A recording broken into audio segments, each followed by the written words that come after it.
Welcome tankers, this is Destronov, and this time we're going to take a look at another aimbot. But this time there is no debate, there's not just suspicion, this is the real deal. This is as clear of a proof there can be. This is an aimbot, and that's why I chose to call this video Aimbot Confirmed Part 1. But first of all, let's take a look at the player involved. The player is Teferial, and it's the European server, and the tank is the IS-7. The mods used in this replay is assorted mods from Odin Mortis mod pack. And the server reticle is not activated, and the camera input is raw from the game, that is, how the player played and saw the game. So without further ado, let's head on directly to the battle. The matchup isn't ideal for our aimbot user.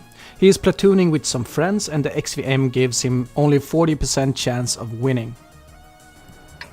We're going to watch the full replay, and it's packed with aimbot action. There's nothing valid that could be said in the player's defense. The use of aimbot is blatant, and this will be demonstrated in the very first time that he uses his gun. Teferial is heading for the northeast part of the map, which I guess is an attempt to counter the advantage the enemy team has in medium tanks.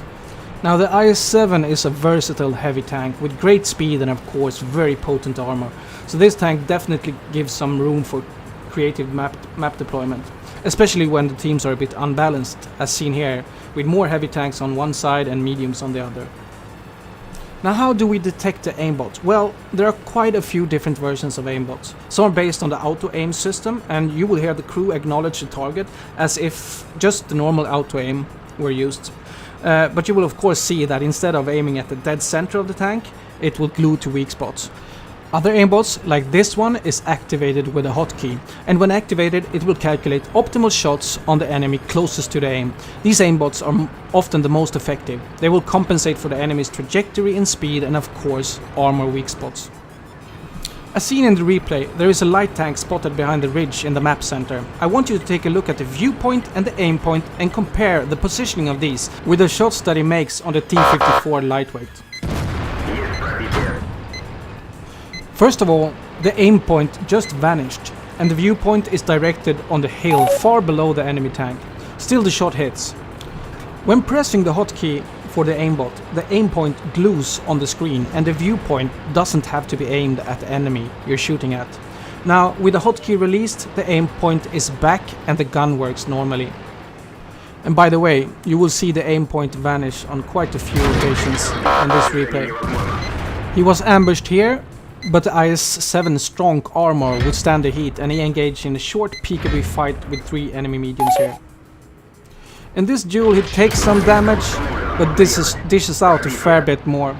But he's not content on staying in this position, and soon he will advance to a more aggressive spot.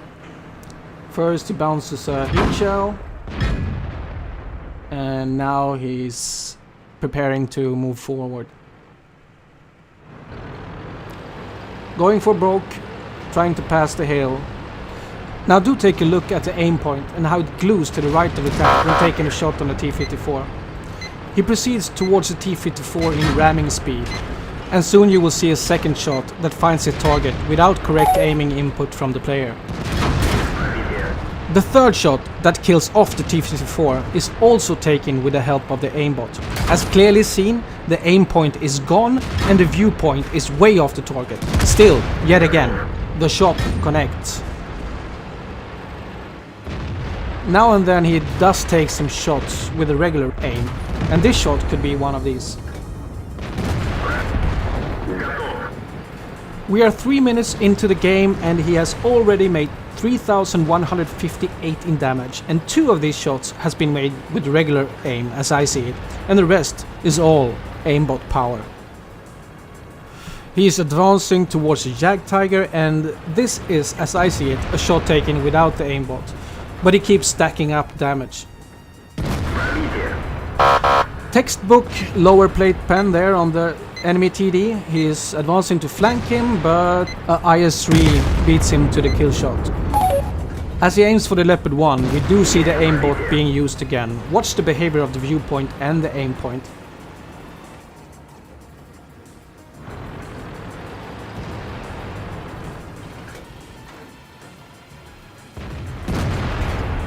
He takes down his third kill and climbs up to 4505 in damage.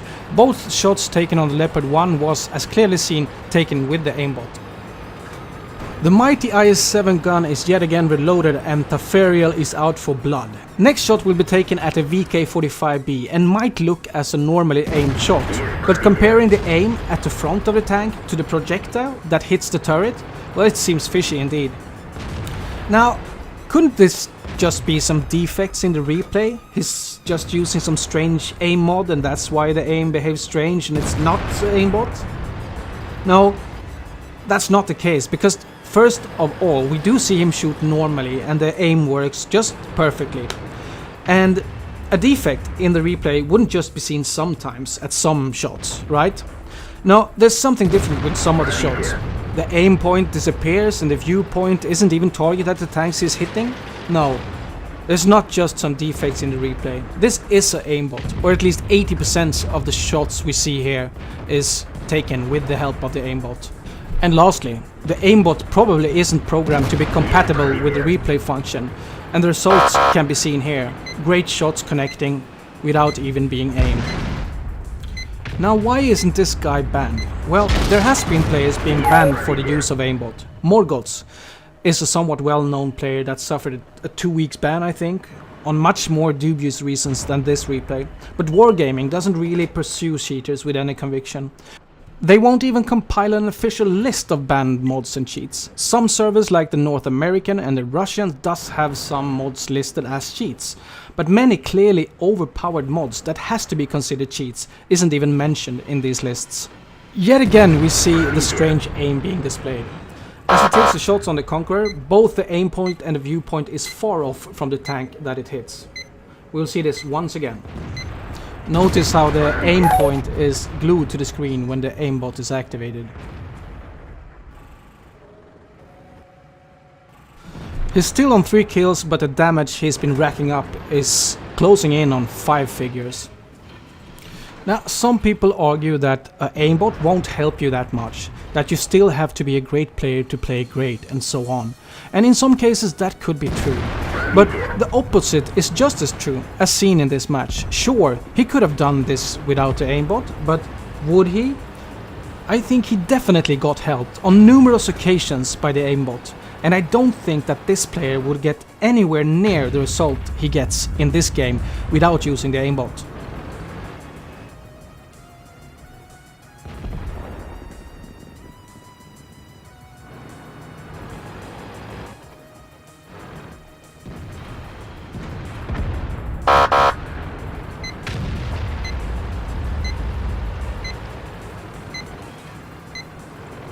So he's advancing on the E100 and he's all out of regular ammo, so he has premium shells loaded, and that's a good way to pen the side of the turret of the E100 as seen there.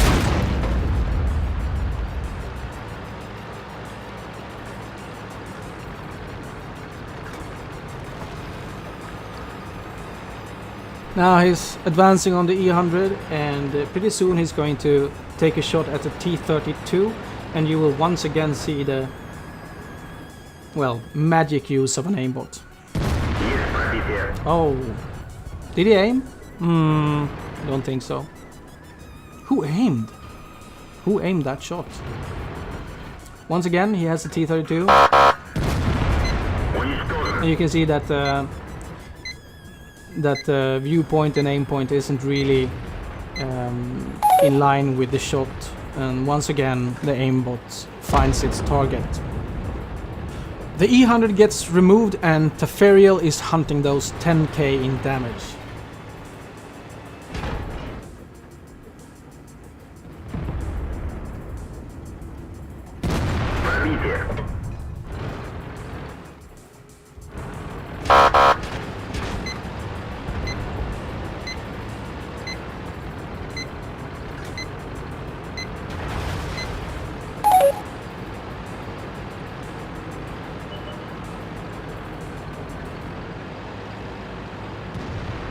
Now, will he reach the 10k in damage? Well, he's peeking over the hill here, and pretty soon he's going to see something.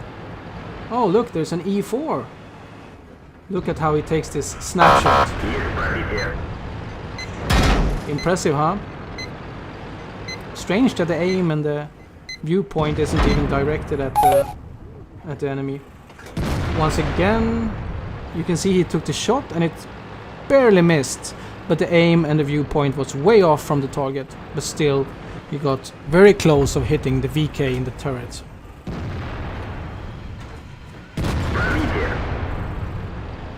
That looks pretty normal, but I don't know, I think he just has the hotkey pressed in all the time now, because he is really chasing this massive damage that is dealing. Now, as I said, take a look at the behavior of the aim point. The viewpoint is that little, the small central marker, the green one. And the viewpoint, the aim point is the gun marker where you see the reload counter also. Pretty soon it's going to just disappear. Now he activates the aimbot and you will see how it just sticks to the ground. Now. Whoops, it disappears behind his tank. Strange. And now we just have a viewpoint. And it's not even on the tank as it takes the shot. But still hits. Magic. He's really chasing that last kill. Will he ram him? Yes, of course. Now, that was the full match. Let's take a look at some post-game stats. Well, he made 143,000 credits, and his damage climbed up to 11,101 and 5 kills. 1512 in base experience. He made a 47.9k in profit. Now, some added evidence against Tafariel. This is a chat, an in-game chat from a guy called Scotty12321 that asks Tafariel, where did you get your aimbot from? I want one, and it looked OP in that IS-7 replay. Tafariel says, I'm not admitting anything, but I would search for, and then I blanked it out because I don't want to spread this shit. There might be something there that interests you. And Scotty replies by saying thank you. I don't think that Scotty really wanted the aimbot. I think he was out to get some kind of a confession from Tafariel in this case. And I do think that because I saw some posts in a forum which kind of suggested that. Now this pretty much wraps up my video, and if you like it, please give it thumbs up, and why not subscribe? I have more videos coming out soon. And to all my subscribers, I would like to thank you from the bottom of my heart. It's really nice knowing that I'm not alone in the struggle against cheats and cheaters. Please give me your opinions in the comments, and well, thank you for watching. This is Destronov, and I am signing off.